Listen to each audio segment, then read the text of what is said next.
Et alors, salut à tous. Oh. Quoi? On peut s'installer ou comment ça se passe? Ça commence déjà bien. Une bonne cuvée des trolls. Non, ça va aller, tu vas voir. Tu sais, tu vas passer une bonne nuit comme ça.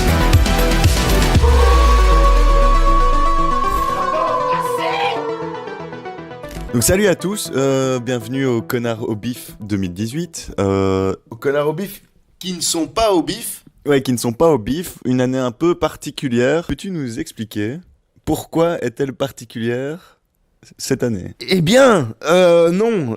Voilà, pourquoi cette année est-elle particulière? Parce que c'est une année bisextile. C'est vrai? Non, je ne pense pas. Pourquoi c'est une année particulière? Eh bien, parce que c'est une année pendant laquelle, pour une fois... Alors déjà, j'avais quelque chose de prévu pendant le bif. Le premier week-end, oui, quelque chose qui n'est absolument pas... voilà.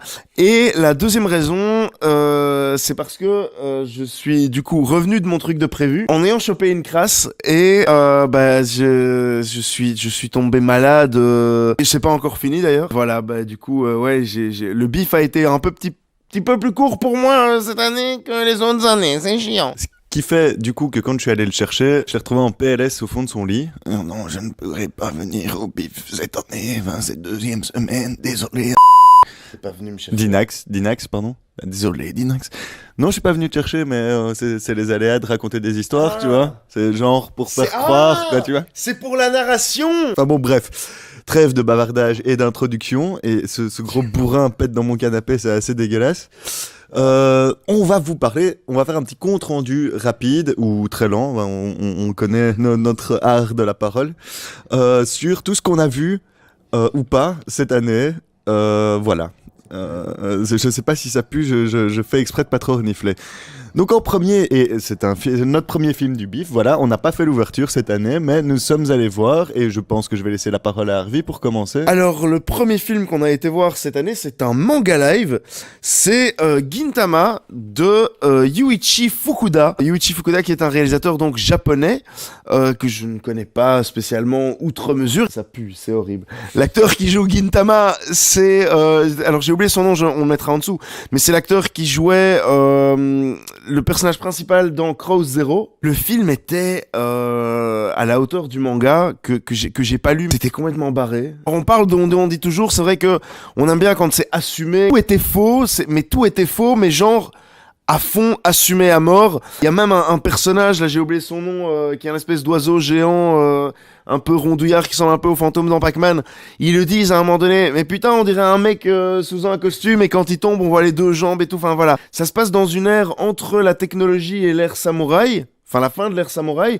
Les extraterrestres sont arrivés, et là-dedans il y a un mec qui se bat avec une épée en bois, qui s'appelle pas Gintama d'ailleurs en plus, j'ai oublié, qui s'appelle Gin quelque chose, on s'en fout. Il y a des meurtres dans la ville de Tokyo. Il mène l'enquête et c'est n'importe quoi. Je pense que tout le film c'était n'importe quoi. Gintoki, ouais, c'est voilà, on n'était pas loin quoi. Et toi Dinax, qu'en as-tu pensé? Eh bien écoute, moi j'aime bien encore les mangas live, c'est pas un truc que je regarde absolument. Vous êtes un menteur! Mais quand ils sont bien faits, faut le reconnaître.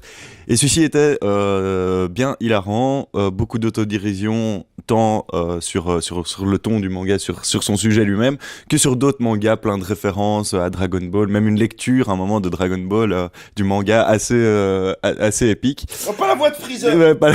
Exact. La voix de Freezer. Donc vraiment non, les coups de poing et les grimaces bien manga sont bien retranscrites.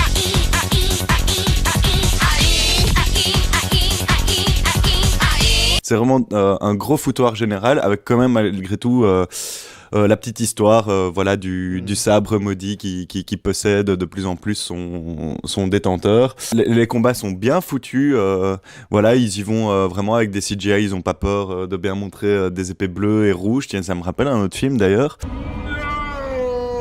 Mais là, les combats, ils sont bien faits. C'est pas, ils volent pas partout comme ça et tout. Non, tu sens quand même qu'il y a une chorégraphie derrière. Ils sont pas tirés par des câbles non-stop, quoi. Dans les anciens, ils étaient pas tirés par des câbles. Les combats étaient pas très bien. Hein.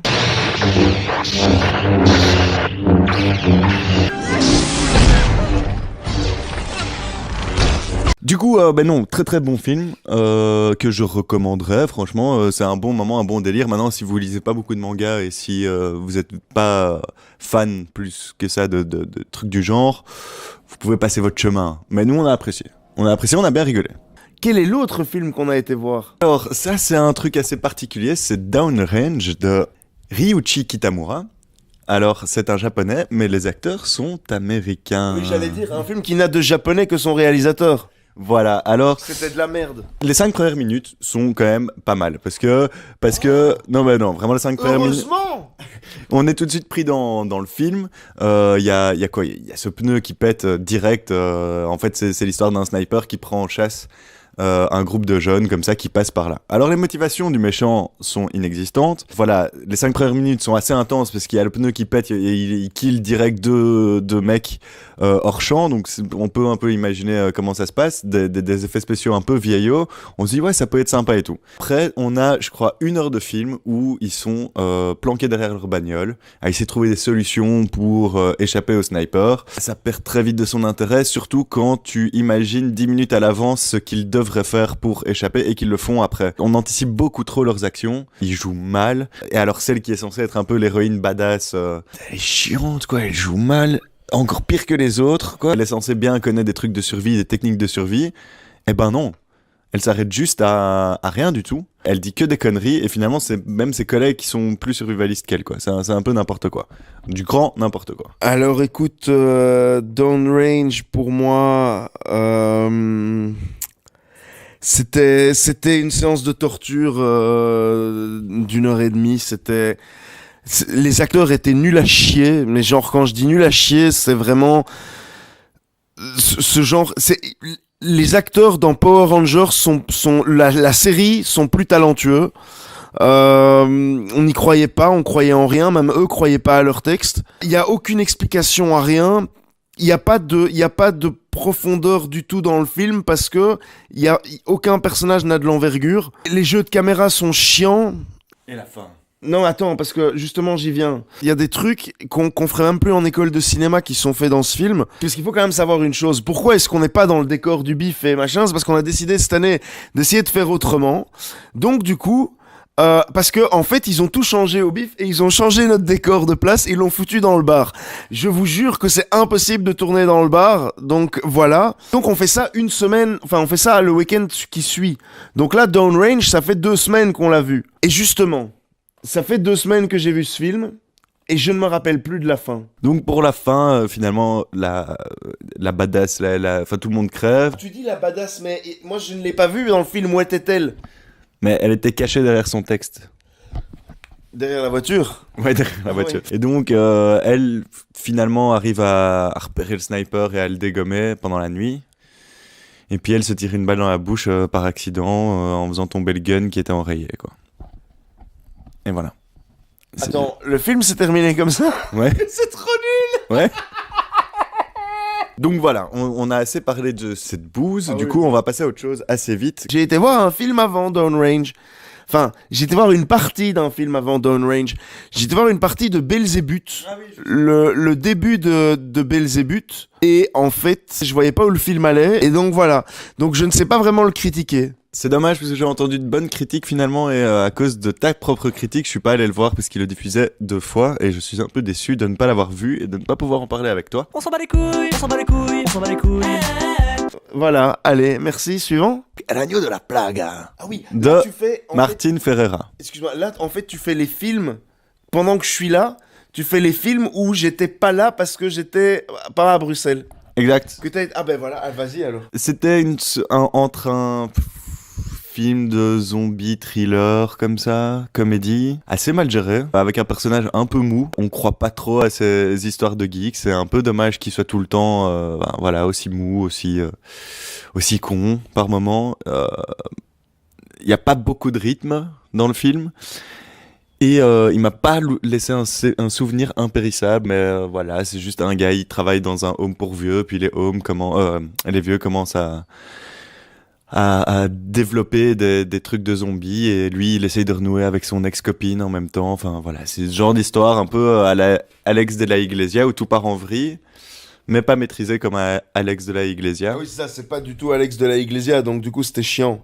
Du coup, c'était un peu chiant, et voilà, je vous en parle pas plus longuement que ça. Voilà, il est passable. Pas sale. Mais il est pas exceptionnel, et même les vannes biffardes étaient pas fandardes. Si j'ai envie de dire. Alors, ça je vais... Ah, attends, je me mets bien et tout. Hein. Je vais en parler, parce que ça c'est un film que j'attends depuis 3 ans, quelque chose comme ça. Un film finlandais. Ou finnois. Ou non, finlandais en finnois.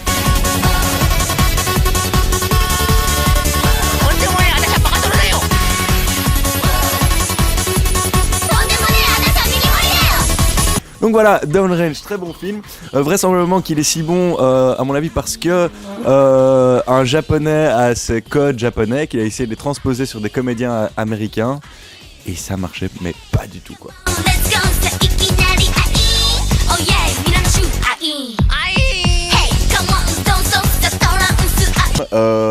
Allez, à moi.